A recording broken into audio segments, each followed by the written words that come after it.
Hey, it's Charlie, the one that's not Morgan on these videos.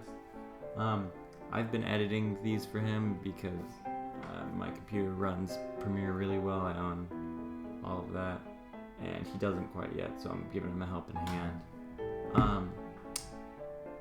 We found a little issue. So basically, we kind of fucked up when we were recording.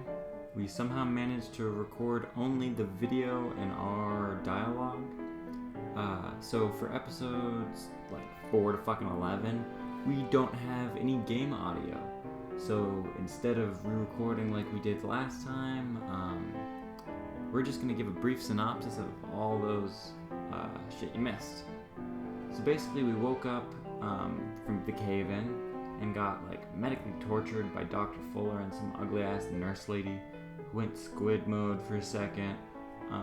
Turns out Pig Cop, Bradley, is alive, doesn't remember the cave-in or getting murked. The doctor did some pretty spooky shit as well. So then we woke up again, I guess in a nightmare, where the Leviathan, which we presume is Cthulhu, talked to us through some dead people, then walked us outside, and it seemed like there was something trying to break through this big-ass gate, and Leviathan was trying to get us to break him free. So we woke up again, this time I guess for real, in a padded cell, and there's this one medical lady who was claiming to be friends with the pig cop, and she was helping us, and all the other people were pumping us full of hallucinogenic drugs. She told us how to escape in a very unhelpful way, and we started to do so. We saw some blind-ass dude through some reconstruction. He apparently was obsessed with Sarah and dug out his own eyes after seeing some cursed painting of hers. Met some dude when trying to escape who wanted some sleeping meds, and we learned that everyone on the island takes sleeping meds. We didn't see him in the bottles all over the rest of the game, but now it's everyone. And apparently the town is running out of the sleeping meds.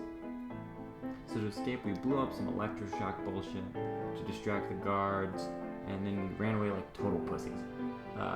So that we ran away and got to this area where we found blind-ass dude again.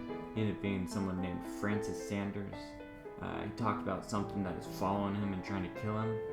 He doesn't want to be able to see because of Sarah's paintings. He claims that Charles didn't murder Sarah and fake his own death, as we previously believed. He tells us about something called the Shambler, and if it sees us or we see it, it will come hunt us and kill us. So then the lights went out after he mentioned that. Shit got spooky. Francis got murked full-on Outlast style, where he flew into the air and bleeding everywhere and shit. All kinds of whack. Then he fell to the floor dead.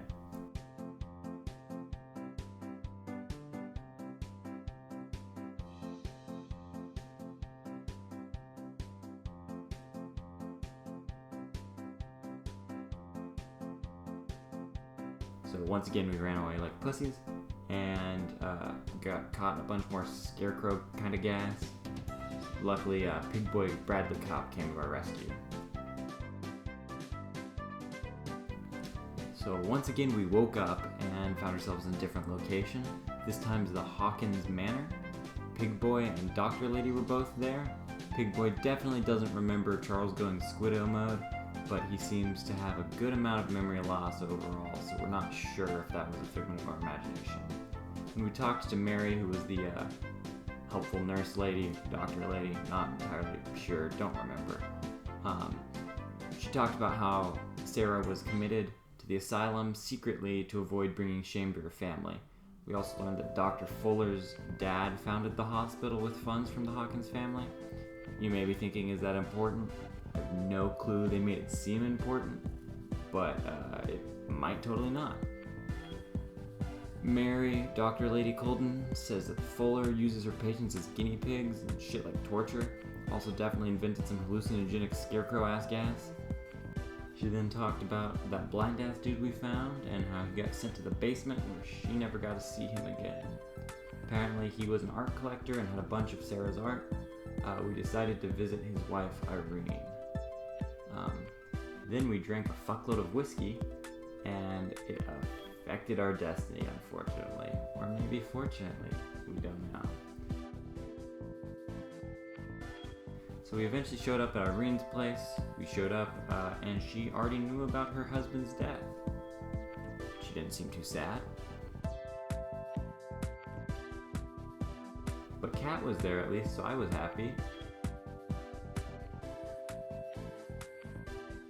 Irene was pretty ugly as shit. She seemed jealous as fuck about how her husband always talked about Sarah Hawkins. We learned that the Shambler is a painting he had in the back room.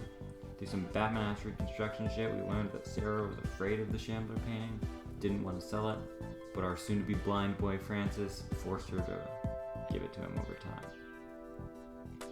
We then got a split second of him ripping out his own eyes, so that was cool. Obviously, this made us go look at the painting for some reason. So we found a phonograph record that Francis left for his wife. It told her that she needed to get the painting burned and the rest of his shit removed. He couldn't resist the Shambler anymore, apparently, and that's why he got himself committed. But then we accidentally made Irene listen to the tape 2 more times, which in retrospect is kind of hella fucked. But overall, she didn't really seem too bothered about his death, so I guess it's okay. We talked to Kat a little bit and learned that she was at this lady's house to liquidate everything in the art room.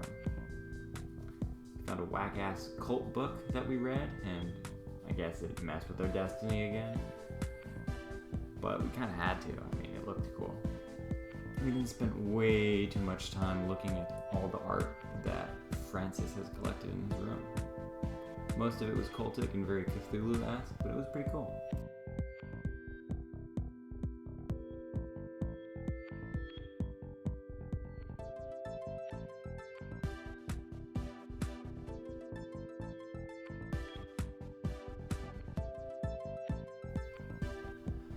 So we got to the Shambler painting, and it came out and hunted us. It was pretty cool. Pretty interesting character design, but super spooks. We found a drawing of a dagger that was in his collection, so we went and grabbed it and used it to cut through the painting, which sucked the Shambler back inside.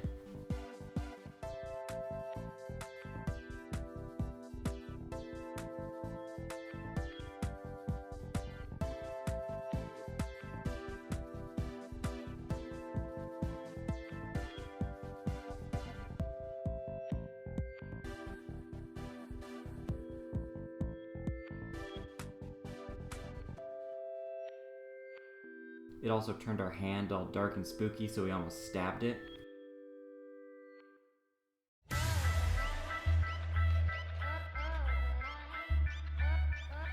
But the lovely Cat came in and was like, "Damn, you crazy." And I was like, "Damn, you sexy." But then she told us to talk to Algernon Drake, an antiques dealer. So we got to his shop, and it was clearly broken into, the windows broken with blood trails leading into the building. We reconstructed the scene and learned that the burglar was trying to get into some safe, but was unable. So we broke in fairly easily after following some really simple hints that we were really shitty at.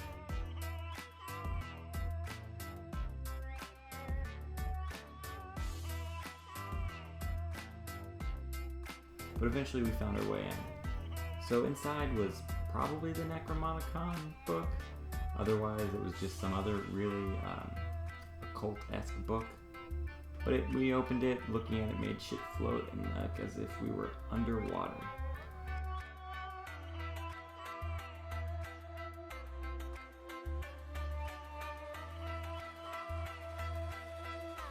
So it, I guess, transported us into the body of a nice nurse lady.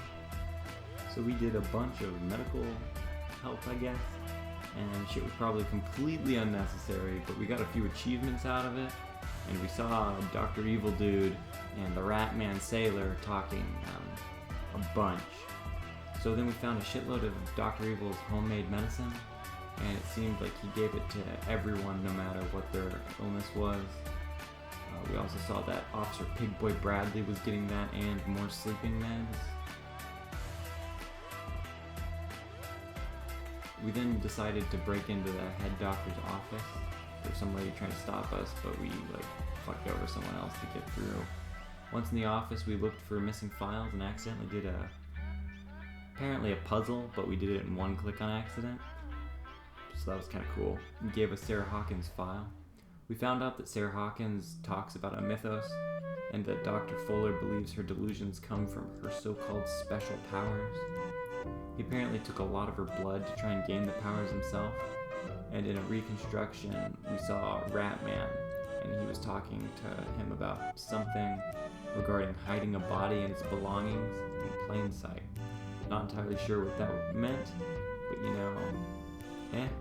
We then found out he had Sarah Hawkins' slightly burned shoe in his drawer, which is kind of whack, but so we decided to head towards the basement for whatever reason. I guess to find the rest of the patients. So that's where we left off, and when I was editing, discovered the audio issue.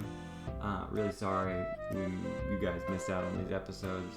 There's some really good shit in them, some pretty funny shit as well. I'll try and make sure this doesn't happen in the future. We're recording on my computer for this, so kind of my bad. Thanks for watching. Hope to see you next time in a episode properly constructed. Not sure what number it will be, but I guess we'll figure that out.